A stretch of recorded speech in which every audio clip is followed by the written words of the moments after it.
So, good morning. This is Ed Page here in Walnut Creek, along with a number of people, including Joe Tatum and Jamie Linden. Hope everyone is having a wonderful Wednesday. So let's get started. So first, quote of the day. It is not the strongest species that survive, not the most intelligent, but the most responsive to change. Charles Darwin. And again, our vision statement: be a leading insurance and benefits solutions provider by combining large-scale resources with customization and personal attention. Differentiate on value creation by having the most innovative and compelling approaches, the highest level of service, and the strongest team. That's what we aspire to. So fun-filled, action-packed day today. Announcements, new work, new hires, work anniversaries, promotions, our financial update, and pizza drawing. So let's just get right into it. So a number of things to talk about. First, we're going to talk about the 2017 health plan, not 2016 health plan. Then Let's Get Fit, Ascension Giving, Ascension Aces, Ask Joe, and Employee Spotlight. So we'll get right into it. So again, 2016 health plan, I should say 2017 health plan. I guess late tonight putting the slides together. So we have some challenges with our health plan coming up this year, and just wanted to lay out what it is, share what the challenges are, and what we're doing about it. So if you look on the left-hand slide, you'll see what our health plan loss ratios look like. And for our Anthem plan, on the HSA plan, the loss ratio is 153%. And on the PPO plan, it's 212%. So for those of you that don't know what that means that we have claims costs that are higher than the premiums that we bring in. So we bring in, say, the claims are 53% higher than the actual premiums that we brought in on the HSA plan, and 112% higher on the PPO plan. So we're fully insured. What that means is that the insurance company is losing lots of money on us. So when they lose lots of money on us, what happens is that they want to charge us more.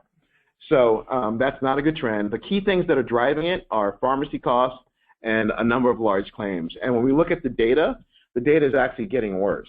So when we first talked to our health plan about our renewal a few months ago, the trend was bad. Since that time, the data has actually gotten worse, and we're actually lucky that we're not talking about it now, because our quote would probably be even worse.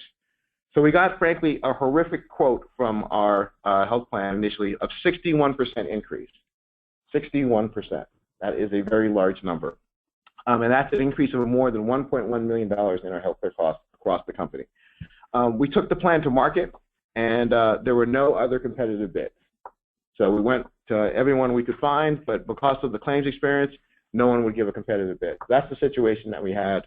And we recognize that for everyone in the room, that's a challenge. Healthcare costs are a major part of everyone's pocketbook. And so how do we deal with that? So let's go to the next slide, how we thought about it. So one of the things we did is that we spent some time with the President's Council, which again is a lot of the people from around the company, asking them what was important to them, knowing that this problem was coming, how should we think about it? So what we decided to do was to try and keep premium increases minimal for everyone, and then pass on more costs to those that have a higher claims experience. That seems like the fair thing to do. Again, what's driving the cost is that there are a number of pharmacy costs and large claims that are driving us and skewing us. So it doesn't seem fair to penalize everybody for that, but it does seem fair to try and keep costs as low as possible for everyone, and for those that are using it more, to have them pay a bit more. So we also did a number of things to try and reduce the costs across the board. So prioritizing generic drugs and reducing the subsidies for brand name drugs. So when you look at it, some of the drugs will increase tiers, and therefore their copay costs will increase slightly after meeting the deductible. Long, busy statement. But what that effectively means is, what we did not do is we did not take drugs off the plan. So all the drugs that you currently have are still on the plan. Some of them may increase in cost and move from tier to tier. So for example, Crestor, which I don't even know what Crestor does, but Crestor went from tier 2 to tier 3. So what that means is that after you've hit your deductible, it would cost you $65 instead of $35. So again, it's an increase, but we're trying to really protect against the massive increases or really catastrophic things. And there's also another option, Lipitor, which is more cost effective as well. So again, just to give you a sense of the types of changes that we're talking about. There's also going to be some small increases in the deductibles and the out-of-pocket maximums, and there's going to be a small reduction in the HSA contributions. So again, not large numbers overall, but for those that are using the health care a little bit more, they will see their costs go up. For those that aren't, not as quite as much. That's what we tried to do. The other piece that we're trying to do is increase our focus on wellness. So one of the things we're going to do is we're going to have a non-tobacco user discount starting this year. And then in the future, we're going to do things such as biometric screening and so forth. So you've also seen us do the Fitbit competitions and so forth. That's part of an effort to try and get us to be healthier. Because if you look at the root cause of the problem, we're just not as healthy a population as we would like to be. And so all of us should be doing what we can to eat better, exercise more across the board, and trying to help all of us be a bit healthier. That's what will ultimately drive this and make this better. So next slide. So the other thing we did is we're getting rid of the PPO plan. And so for most of you, most people have already realized that the PPO plan is frankly a bad financial investment. There are only 12 people in the company on it. And there's no scenario by which it makes financial sense. So if you look at the chart on the left-hand side, as you see what the cost is on an annual basis for the PPO plan versus the HSA plan on kind of different scenarios. So it's almost $10,000 for an employee versus about $2,000, a PPO versus HSA. For a family plan, it's $35,000 versus $10,000. And so there's just really no scenario by which it made sense. I personally had some conversations with some people that were on the PPO plan originally, like Joe, and got him to make the move to the HSA plan. Just to be clear, with Sherry and Joe. And then rather than have conversations with each individual person, we just decided to get rid of it. Now, there are some issues for folks on Medicare, and I won't walk through all the details around that, but it is still, even if you're on Medicare, it is still better to be on the HSA, and we're going to set up a call with a Medicare expert to assist those who are on Medicare to figure out how to make the transition and make it work for them. But again, there's just no scenario by which it makes sense. There's a little detail in the next couple of slides just to walk through it. And I'm not going to walk through it in excruciating detail, but the core problem or core issue is that in the PPO, you're paying a high premium. So the premium is, on the employee-only example, it's about $8,500 a year versus $1,700 on the high deductible plan. That's the core problem, or the core difference. So even if you're using the PPO plan, it still just doesn't make sense because of those high premiums that are built into it. Again, this doesn't make financial sense. And the next slide also highlights it as well. What you see is that the premiums are $2,600 a month. And keep in mind, those premiums actually, in the PPO plan, the insurance company is still losing money, right? It's still 212% of a loss ratio. So those premiums are, frankly, over time, they're probably understated. So that $31,000 versus the $7,500, you get a sense of what the difference is. And again, there's no scenario, even if you have catastrophic things whereby the PPO makes sense for you. So we just decided to get rid of it. So people, I'm sure, really want to know, we've talked about this, what does this mean for me in terms of my pocketbook? And so for the high deductible health plan, again, for Anthem, and I'll talk about Kaiser in a second. Kaiser is actually a better scenario, which I'd encourage a lot of people, particularly in California, to take a look at. So for employee only, it's going to be an increase of about $16 a month. Employees with spouse, about $75. Employees and children, about $63, and family, about $130 a month. Don't like that. I don't think anybody likes that. But given what we were looking at, I think it's very good relative to the problem that we have of claims being so much higher than the premiums that we brought in. So again, and this is not a fun scenario to talk about, but we're doing the best thing we can for all of us to try and make the cost as manageable as possible. So in terms of the timing, we're going to roll out new plans on November 7th, so you'll be able to see the details of it. Open enrollment will begin on November 14th, and then it will end on December 2nd. And then I just want to share a little bit of good news. So the ancillary plan designs aren't changing at all. There's really not much of an increase in terms of the cost of the dental plan. For California employees, on number one Kaiser, the plan designs aren't changing, and there's very small increases per month. So employee only, about $9, up to about $40 for a family plan. And overall, it's still a very strong network that we offer across the system. The Anthem Blue Cross network, a lot of doctors are on it, and we think that's actually a really positive thing of the health plan overall. So that's it on the health plan piece. I think Kendra is on the air, I believe.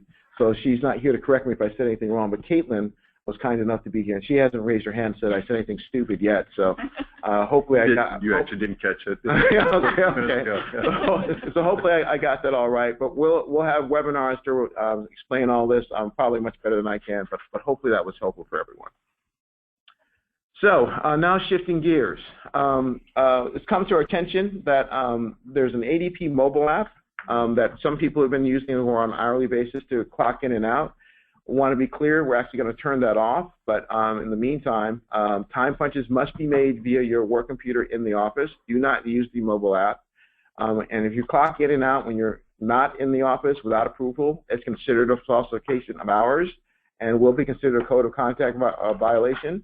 And that can be grounds for disciplinary action, including termination. And I want to be clear about it. We have fired people for this. So it is something we take very seriously. Clocking in when you're not in the office is basically cheating and basically stealing, and we take that seriously. So don't do it. So now let's shift to something more fun. So we talked a little bit about the Fitbit Challenge. I think it's been a lot of fun. So I just wanted to lay out and share where we are at. So again, we have a number of teams. The Western Region Benefits Walking Warriors looks like they're taking the lead at the moment. The total score of 273,000, very impressive.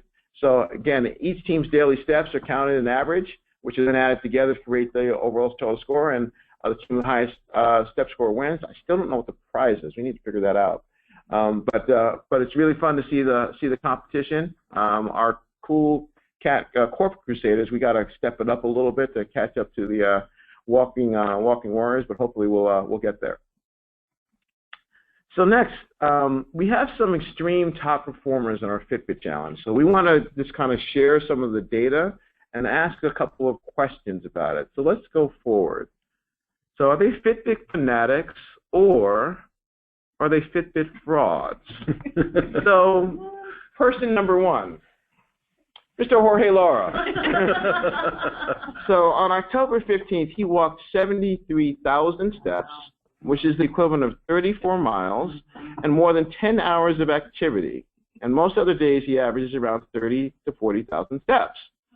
So we just ask, is he a Fitbit fanatic or a fraud with a dog? So number two, Jim Mulio. So on October 15th, also same day. I guess maybe they were walking together. No. He walked 70,000 steps, which is 31 miles and more than 11 hours of activity. Most other days he averages 20 to 30,000 steps. And one thing I'll say about Jim, though, he actually walks to and from work, which is actually I think about 4 to 5 miles. So part of that is probably does make sense, but you be the judge. And so we just asked, is he a Fitbit fanatic or a fraud with a drill? So I'll turn it over to Joe to talk about Feeding America. All right. Hard to follow that up.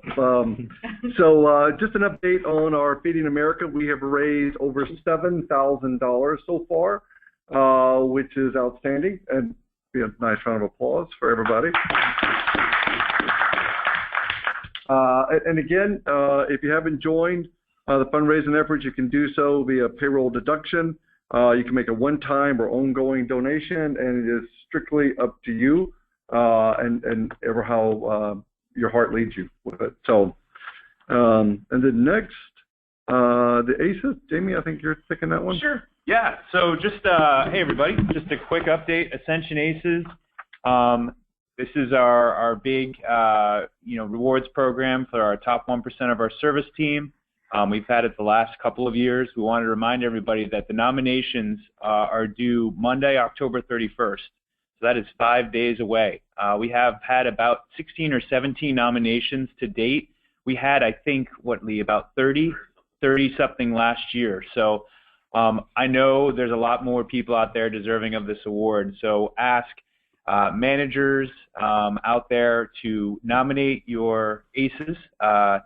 Send them to ACES, ACES, at ascensionins.com. Please do so by October 31st. We'll then respond to the person you nominate and kind of give them the timeline, give them the questions that they need to ask, the recommendations, things like that, and their submissions need to be provided by December 30th. And then we'll announce the winners on the January 2017 all-colleague call. And of course, the winners get to attend the Summit Club trip to Cancun in April of next year. So please send in your ACES nominations by Monday. Awesome. So the next one, so I had dinner with Kendra last night. We had our quarterly business review. She said that she was absolutely delighted to be in the air while I answered this question. She didn't want anything to do with how I was going to answer it, so I'll try to be good. So we have a lot of folks coming to work sick and contagious during the fall and winter months. A number of us have little ones at home or someone with weakened immune system. Can we make it a policy to either wear a mask or work from home if an individual absolutely has to go to work sick? So I'll read Kendra's answer first. We hope when people are sick that they recuperate at home, not only to avoid risk infecting their coworkers, but also to take care of themselves. I think we should have, I think we have been generous on our PTO offering, your sick time, etc. So for those people with paid time off, focus on getting well at home. So my answer is I've ordered orange Ascension mask with a little A on it. So if you cough at work, we'll be handing those out. You'll have to wear them. You know, it'll be a logo sponsorship, etc. So, all right. All kidding aside, I'm a bit of a germaphobe. If you don't feel well and you know you're going to make others sick, stay home. Like, seriously. All right, and then this is absolutely delightful one on the employee spotlight. This month we're spotlighting Kim Okamoto, who is the office manager, commercial line service lead in our Stockton office. Kim was hired by the Pan American president Steve Martin in 1997, has worked with Steve's clients ever since. She recently also began supporting Dan Mello, another Stockton producer. She manages 155 clients, $10 million in premium and over $1.2 million in revenues. In addition to her role as with Pan American as a go-to person for AMS, she recently broadened her skills to include on-site construction manager. We're actually remodeling and expanding there. Kim has been an enthusiastic charter member of the CSI team since it was created, and quite simply, the Service Team Appreciation Week would never have come to existence without her. Could not overstate that more. Said Steve Martin, I attribute much of my personal success and success of our Stockton office to Kim. My clients love her and send her Christmas gifts. I don't get any. Kim has a great can-do attitude, is a self-taught student in the business and our agency automation system, AMS. Thanks, Kim, for almost 20 years. It was almost great. I almost had it right. I will tell you, a corporate team gets to interact with Kim a bunch just because she's close with Stockton, and I don't know of anyone in the company that has a more can-do attitude, and she's just absolutely a delightful person. So shout out to Kim Okamoto. So Joe, I just have to chime in as well. I think that Kim is just absolutely fantastic. One of, if not the best colleagues that we have. She's just an absolute fantastic person. Those of you who have not had a chance to interact with her, I hope you have a chance to. And she does so much that's not even up on the slide, and she works an incredible amount of hours. So I just can't say enough positive things about her. So Kim, hope you're listening, but we love you, and thanks for all you do. Absolutely. All right. So let's see next. We're on to new hires, work anniversary, and promotions. So our new hires, Christina in Greensboro, welcome. And then two hires in Sacramento, Hector Corona and Dave Hicks, who both started, I think, earlier this month with us last month. Okay. Oh, I guess we were doing last month. Last Monday. Last Monday. Yeah. Okay. All right. And then Kate Smith in Los Angeles, client service specialist. So welcome all the new hires. And then, so we announced, I think last month, that we made an acquisition in North Carolina and Virginia. So we wanted to share all the names for the different locations. So this is a Greenpoint and Corin Hyde in Virginia acquisition. So For those of you on the East Coast, you may see some names that you recognize. I cannot tell you how excited we are to have this group with us, not only because of our growth, but quite frankly because of the people. Just a fabulous group of people. So there's the High Point office. Matt, if you go to the next one. So Lexington and Marshall, Virginia as well. And then our Warrenton, Virginia office. So huge round of applause. Welcome all you guys, and delight to be working with you. All right, and then on our work anniversary, so Bob Boyd and Charlotte, 43 years. What actually is the record? Is it Weintraub? Does Weintraub have the record? Bob's got to be close, yeah. Amazing. And then you'll see the 28 to 11 years. A lot of notable names there. Todd Bryant in Atlanta. 25 years, Mildred Wood in Shelby. And then, let's see, next page.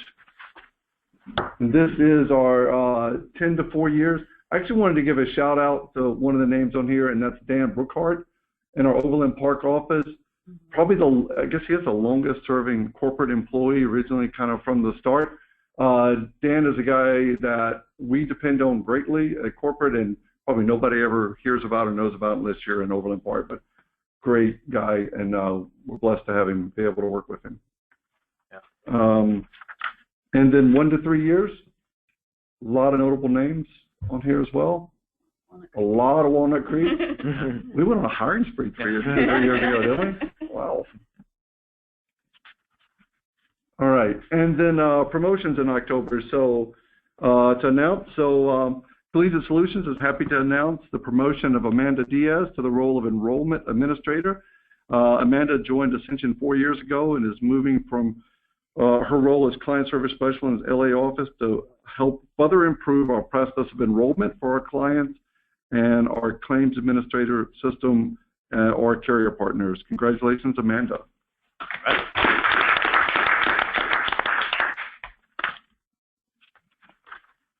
All right, so I think the next slide is our written new business goal for 2016 as we roll into that. So we're currently setting about 7.3 million. You guys remember our goal is 8.3.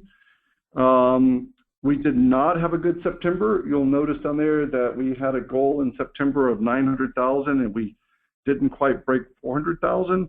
The only thing I can say good about that is that we saw the coverage ratio and we saw that one coming. We knew it wasn't going to be a great month. October, we're at about 420 against close to $700,000 goal. We still have a decent coverage ratio in November, a good coverage ratio in December, but we're $1 million away from making our goal. And for the first time this year, I'm actually getting a little nervous about making the 8.3. December tends to slow down a little bit. So if you're out there and you're a producer, or you're out there and you're working with a producer and you know you guys have sold something and it's not in Salesforce, please put it in there. I'll sleep better. It's important for my personal health. So I really, 8.3 was a big goal we knew it going in. We've been well trending towards achieving it all year long, but I'm getting nervous in the fourth quarter. So we need to close strong. I think we turn it over to Jamie. Sure. Yeah. So just as we do each month, wanted to share our year-to-date results and full-year results. The reason we do this, just to remind everybody, is in the spirit of being transparent, open and honest. We believe it's important everybody knows kind of where we're trending financially, kind of how the business is operating from a EBITDA perspective. And so year to date, we are about 12.7 million, about 1.6 million above our budget, which is very strong. You can see that that's driven in large part by Pan Am and Walter Clark. That business unit has had a very strong year, as we've said in prior months. Florida has done quite well too. Again, the Kaiser business there, managed in large part by John Martella and his team in Jacksonville, has done very well there. And Atlanta's done very well. So the Johns Creek office has performed well, very strong growth in their renewal book. They've had a good new business year as well. On the other side, you can see ACS is down a bit. We've talked about that before with regard to some of the lost business we had earlier in the year. North Carolina is roughly at budget, and Western Region Benefits is a little bit less, primarily due to some new business that we thought was going to come in that hasn't materialized. And corporate is due in large part to some of the legal fees we've had this year. If you go on a full year basis, the story changes a bit. So our overall forecast for the full year is now at $11.6 million. That's actually improved from what we talked about last month, so that's good. We're still about $500,000 less than budget. Again, most of that being driven by what's happening at ACS as well as at corporate, and we're underperforming a bit at Western Region Benefits as well.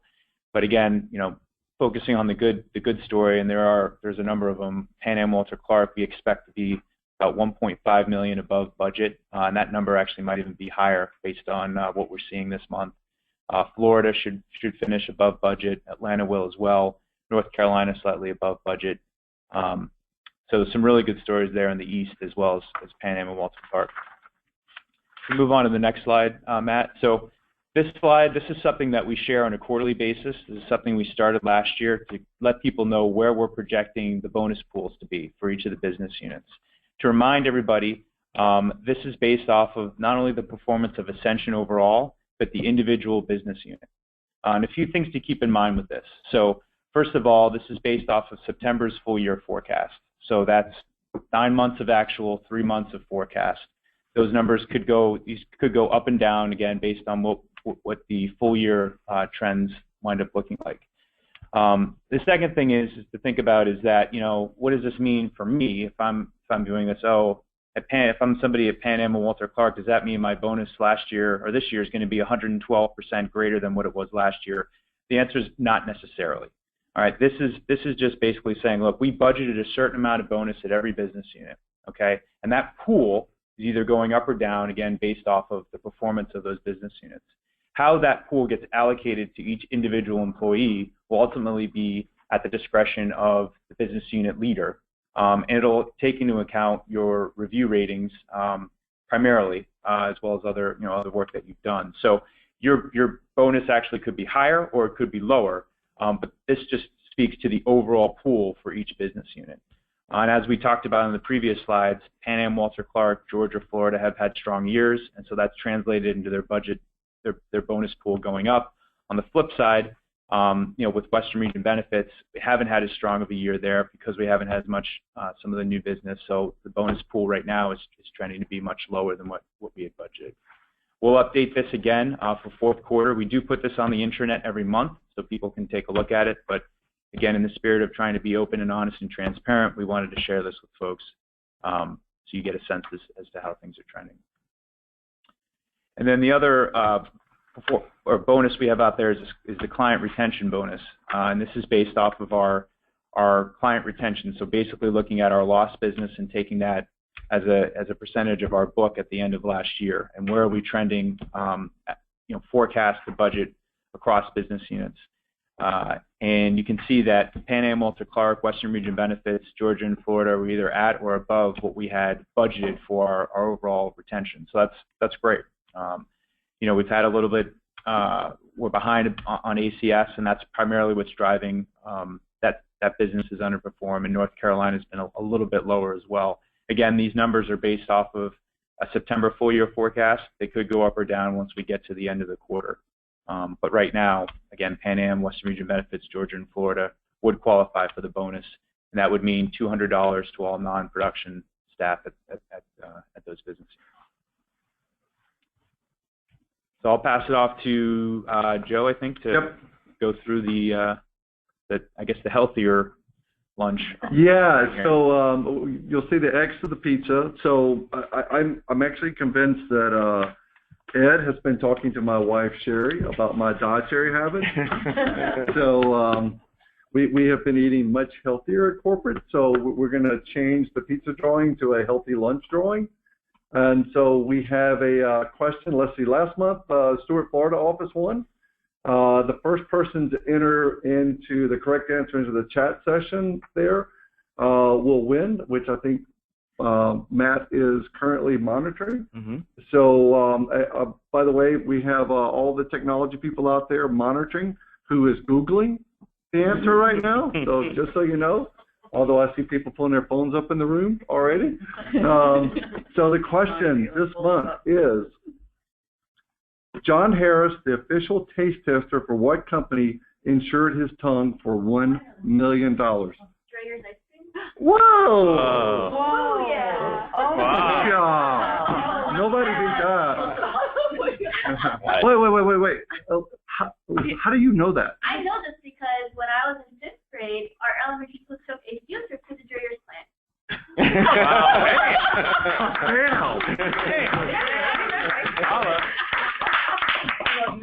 Walnut Creek. So you sat 2 workstations away from Jennifer. Did you suggest this question? It's just a little odd. We have to do a little audit outside here. It's just a little odd. Oh, come on. You won. All right. Well, so we have a winner, Walnut Creek. I'm declaring it. Dreyer's ice cream. Yep. So if anybody didn't hear that, is Dreyer's ice cream is the answer. Wow. So our healthy lunch, the question and answer is ice cream? I'm just saying. All right. Thanks, everybody. Have a great month. Thank you. Thank you.